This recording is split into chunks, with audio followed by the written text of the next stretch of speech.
and she is very complex and so hurt. But there's so many different. I just had lots of just the idea of stopping the clocks. And I know a lot of people who do on some sort. They just stop growing beyond a certain point because they've been hurt and they never sort of grow up or grow beyond that point. And then also we're so obsessed with, stopping the clocks these days and youth, and it's always like the youth, you've got to hold on to it no matter what. She's sort of holding on to her hope and also just literally the great expectation. I sort of had an idea that she'd be perpetually, I'm not sure, you have all these ideas and none of them necessarily come through, but that she's just literally on the point of waiting. So every time Pip comes through, she thinks possibly it's her fiancé. So she's obsessively putting her makeup on. And he wrote with lots of sort of steeped her in lots of fairy tales, so lots of fairy tale imagery, like with Cinderella, she only gets one shoe on and one shoe off.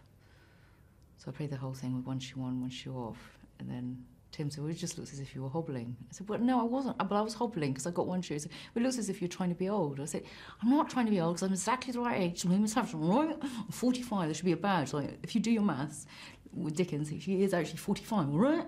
Anyway, whatever.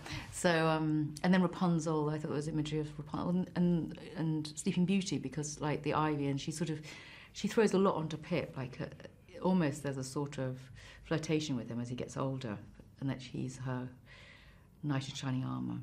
And the fairy godmother too, I played around with like Lorgnette, that she's a sort of, she plays God with him, and she plays God with Estella too. I think there's a thing is when you're really, really hurt, then it goes into control something. And it often happens, and she's trying to control everything, so she will never get that hurt again. I think the whole, it's always dangerous with Dickens of being quite theatrical and going over the top and being quite big and hammy, because they're always quite big characters, but I think just his style is quite real, And I was acting opposite kids, so they weren't theatrical, so it was just matching that. I think it was just following an instinct. I didn't think of...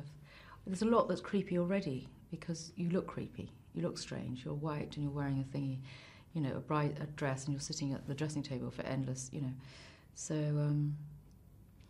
but I wasn't actually that conscious of whether I was...